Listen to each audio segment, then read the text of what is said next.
We celebrate Earth Day every April 22nd, and for the record, that's Monday, but many events are held this weekend. To talk about it, I'm joined now by four people with deep roots in the environmental community.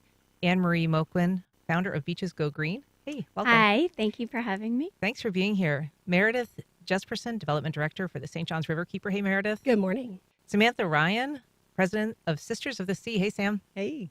And Bob Patterson, singer-songwriter and organizer of the annual Lullaby of the Rivers Festival in Vilano Beach.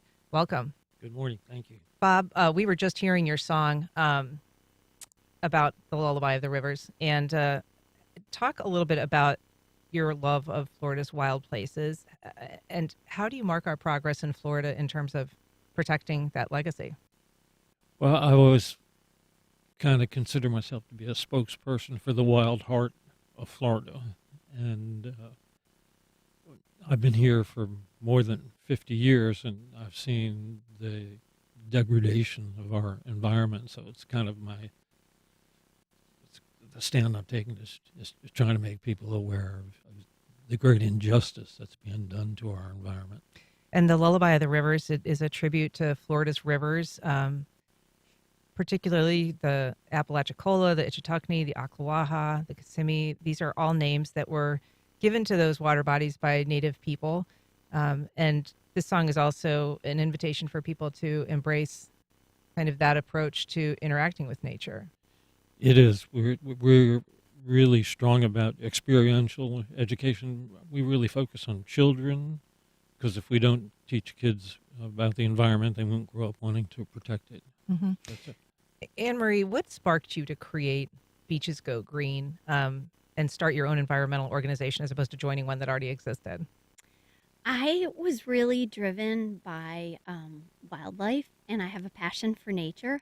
And when I saw how our single-use, fast-paced, convenience-based lifestyle was impacting wildlife and nature in the farthest reaches of the globe, I had seen several documentaries. I travel quite extensively, and just seeing it firsthand made me want to open other people's eyes to it.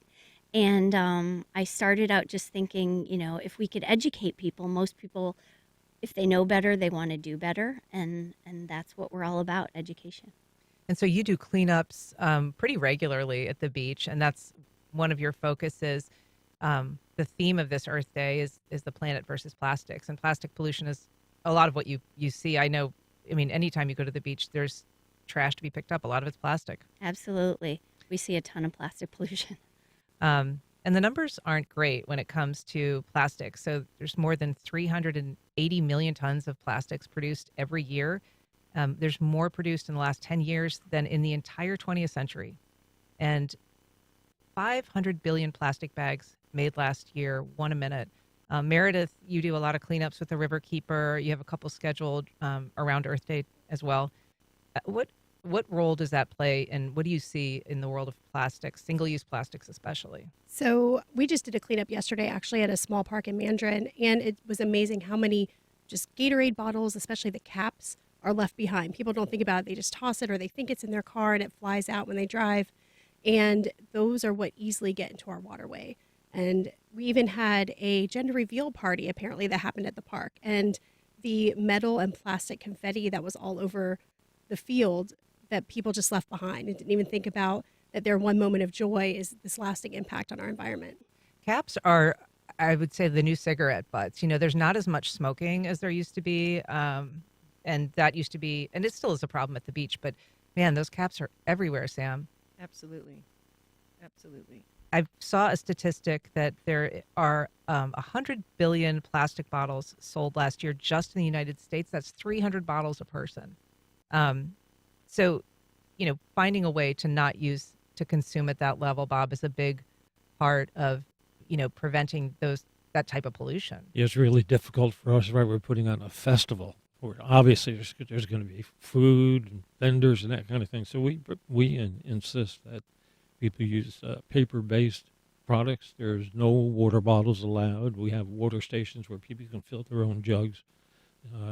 Even our spoons and forks are actually from recycled wood, that kind of stuff. So, yeah.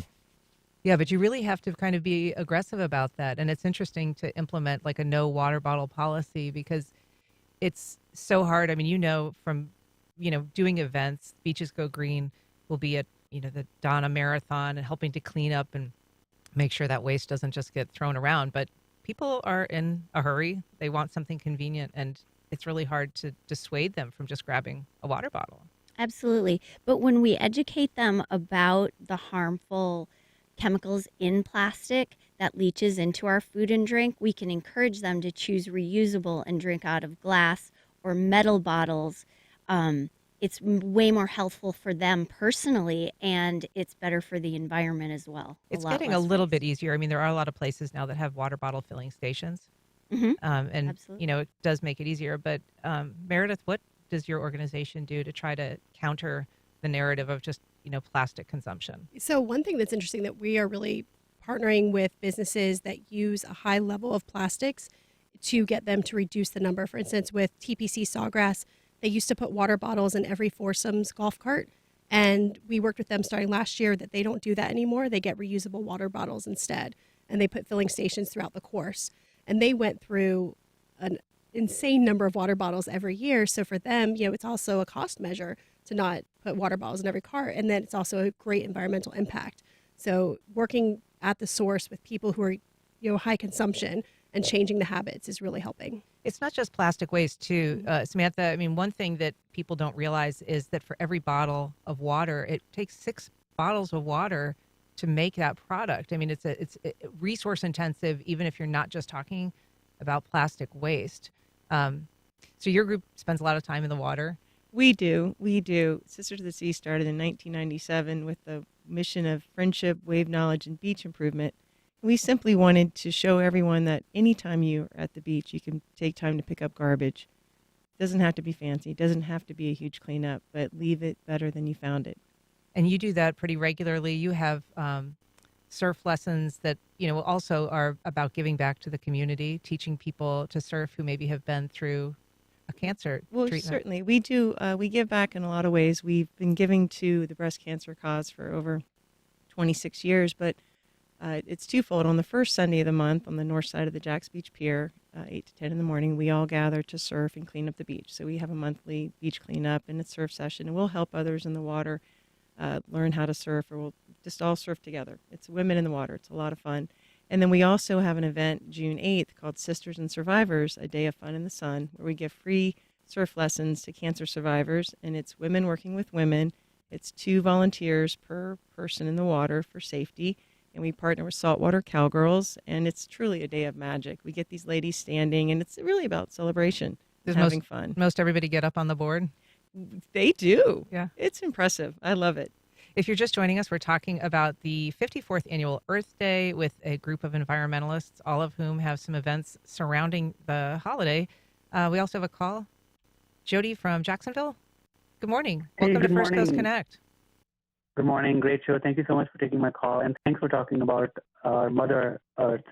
If you watch the documentary Seaspiracy at seaspiracy.org, you will find out that 50% of the plastic in our oceans is from the fishing nets. So, and fish is loaded with dioxin, mercury, plastic, and they also are sentient beings. So just by being vegan, you can dramatically reduce our plastic and carbon footprint. And fruits and vegetables from our farmers market, so you can eat them without any plastic, and some of them you can also eat them raw.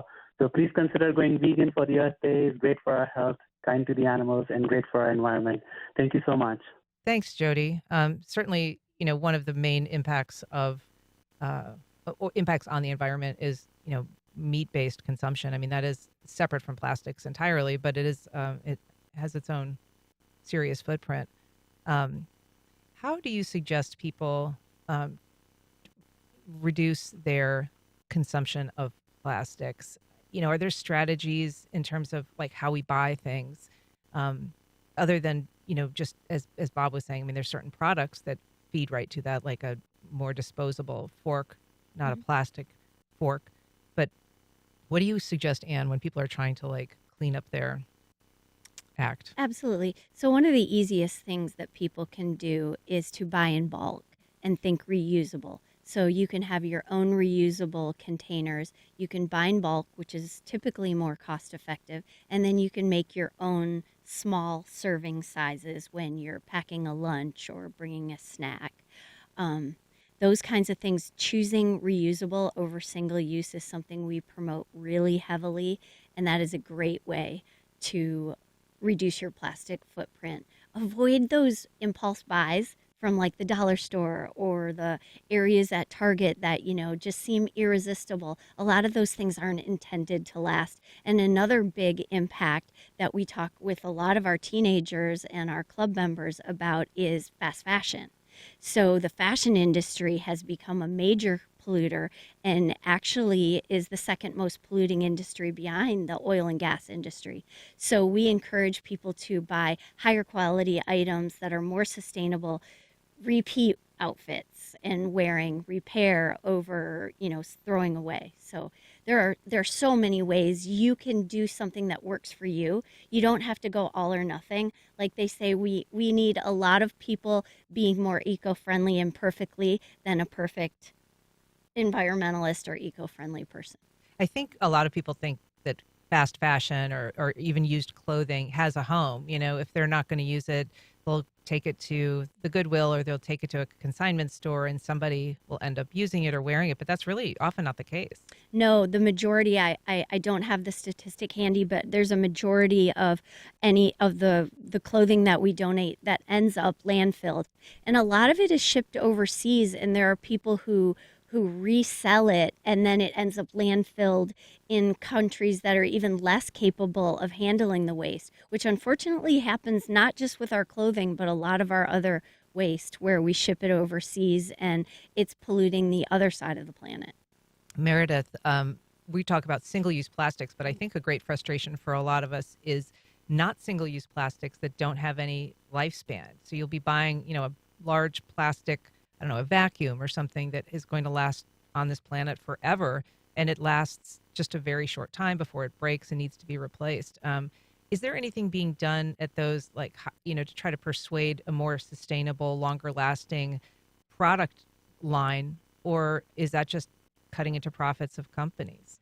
I think there's been some action on that, especially from large companies where they're starting to realize that people really care about what they're doing to the environment. So cause marketing is becoming a big player where, companies are realizing if we say that we are sustainable and can prove why our products are better for the environment, that people want to support those companies. And I think the more that we get out there as consumers and show that that's important to us, the more companies will realize that it's actually going to be better for their bottom line. That yes, people may not be buying as many products right now, but long term, they'll be more loyal to the companies that they feel like are supporting the environment. Is there anything that individuals can do on that level to make that known or to appeal to, either their lawmakers or companies, manufacturers? Yeah, I think, your dollar speaks. So before you buy a product, investigate the company and see if they align with your values when it comes to environmental sustainability. And, if you support those companies, then eventually in mass, there's enough of consumers across the world that it's going to make a difference in pockets. And they're going to see that we care about the environment and we care about companies that feel the same. And I would guess, Bob, that something like Consumer Reports, which has been around a long time, does those sort of evaluations. And they also prioritize, low waste, lower, impact, environmentally friendly products. So there are ways to buy a little smarter. There are, but the challenge, for the whole environmental issues, we can find most everybody will agree with everything that we're saying, but the issue is to actually get them to move. So that's the value of organizations like that we all represent here, is if we can get more boots on the ground, setting examples, and especially getting the kids. We've got to have a new generation of people coming up with a different level of consciousness. Yeah, absolutely. That's where our hope is. And your festival, which is a 2-day festival in Vilano Beach, Lullaby of the Rivers, it actually, there is a admission fee, but if you're 15 or younger, you get in free. So you're really appealing to the youth of the area. It is, and same for senior citizens. It's like $5. Yeah. But what else can people expect when they come to the festival? Well, there's a lot of it's a wonderful musical lineup, for one thing. Music is the great attractor. So we have a great lineup of stuff, including we have the legendary Bill Wharton Sauce Boss, who actually cooks gumbo while he does his performance on stage. He's a fun show. It's really a fun show. The audience comes up, they get to stir the gumbo, and when it's done, we have what's called a tasting tent, Uh-huh. where people have environmentally resourced foods, and people come in and they can have samples of it. And then on Sunday during Bill Wharton's show, everybody gets to sample the gumbo. It's a lot of fun. He makes it while he performs, and then everybody gets a dish of it. Yes, it's a beautiful show. We have a call, Carolina. Good morning. Welcome to First Coast Connect. Go ahead. Hi, good morning. Thank you for taking my call. Love your show. I just wanted to mention we recently had a pre-wedding party that was pretty large, and I wanted everything to be environmentally friendly. I was able to get in bulk some agave cups and cutlery, and we used bamboo napkins and dishes that were beautiful. But everything, I felt guiltless because I was able to buy these things in bulk and just be able to, if they were going to be thrown out, I knew that they were going to go into the environment and actually create some compost that was going to be helpful for the environment. Even the wrapping was compostable. So Wow. just to mention, a lot of restaurants could use things like that. I usually go for the cartons instead of the plastic containers, or just take it in, just a little foil wrapper instead of getting plastic wrapped in my food. So thank you. I really appreciate the call. Thanks, Carolina. Appreciate your comments. And I want to ask you about that. Is it Anne Marie? Anne Marie. Anne Marie. Yes, Okay. thank you. Anne Marie, you talk about buying in bulk. Are there places that particularly sell in bulk? I mean, I know that we can all buy bigger quantities of something, but are there places when you're looking to like refill your laundry detergent or get your Sure. shampoo? Like, are there places around that people can go and get that quantity and fill So their own containers? Two come to mind. We have Eco Eclectic, which has a refilling section of their store in Jax Beach. And then there's the St. Augustine Refillery also. And those would be more like personal care or laundry detergent type things. I mean, a lot of grocery stores or even some of the big box stores have the bulk solutions for buying,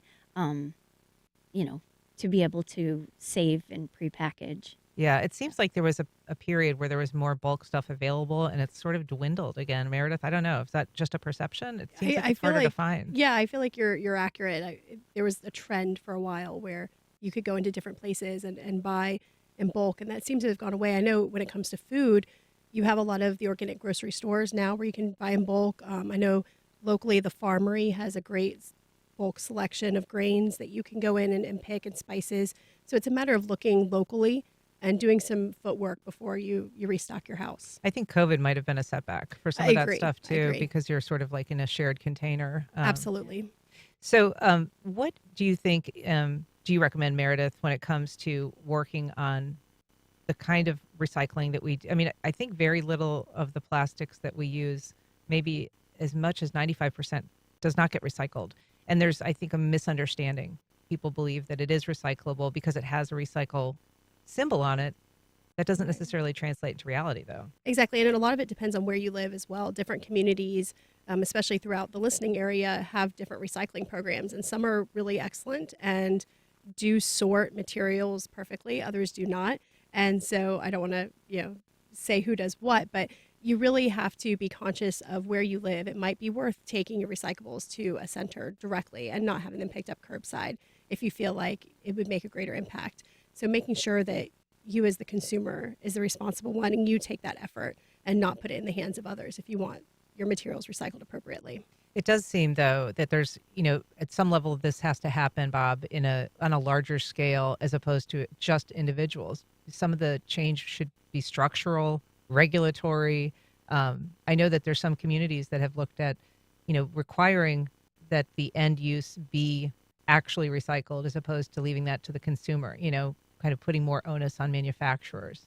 Yes, I've been seeing that too, but it's got a long way to go, in my opinion. Before that takes root. Yeah. I mean, it's a political matter. Mm-hmm. Oh, well, it always is, 'cause it's always about dollars and cents. Yeah. So, I mean, do you have any suggestions when it comes to that kind of, advocacy up, like trying to manage up in the community as opposed to just encouraging people and even like-minded people to participate in something that they believe in. But how do they kind of push that upwards? Yeah, that's a challenging question. I don't have. I would like to have that magic answer because I'm sure I would receive many accolades if I could come up with that. Yeah. Sam, how do you communicate? How do you connect with the community? You've talking about sort of building a stable of people to kind of Right. expand. Well, we're on the side of where we just look at what we can do individually. Small steps create big change if many people do that. So it might not seem like much to use a reusable water bottle or to bring your own bags to the grocery store or to even bring a takeout container, like a glass container, out to eat so you can put your leftovers in it. Anne Marie has certainly taught me so much with all of that. And we're more focusing on the individual. Small steps can create big change if we do it together, and it just becomes habit, and we just do it over and over again. And if you just do those three things alone, if you imagine that, that's a lot of change. And Sam, I know you're working with the Beaches Go Green for their Earth Day event. Will you just tell us, Anne Marie, what Of the course. event is? Absolutely. Because there's two of them, right? There's actually 4 locations. So on Saturday, April 20th at 9 a.m. to 11 a.m., we are having community cleanups for Earth Day. We have 4 locations. We have Atlantic Beach, Beaches Town Center. We have Jack's Beach next to the pier. We have Michler Beach in Ponte Vedra, and we have Butler Beach, Anastasia Island. And all those locations, you can look for the Beaches Go Green tent. Anyone can come and sign in, and we will provide you cleanup supplies, reusable cleanup supplies that we wash and reuse, so not to create more waste. We try to keep it fun. We have local businesses that donate food for our volunteers and prizes, and we try to keep it fun and light. It's a great opportunity for students to gain service hours, and it's for all ages. Anyone can participate. Yeah. And you quantify it as well. So We do. that'll be fascinating to add all 4 cleanups together to see what impact Beaches Go Green made. And the Riverkeeper, Meredith? So we are not hosting our own event this year. We're in the middle of our month-long Great St. Johns River cleanup. So we are promoting cleanups happening throughout our watershed. So this weekend there are cleanups in Duval County, St. Johns County, Seminole, Orange, Volusia, St. Johns. Everywhere you look, there's going to be cleanups. So we are collectively counting how much trash within a month we collect. It's our second year doing this. Well, you can find links to all of these events at wjct.org. Anne Marie, Moquin, Meredith,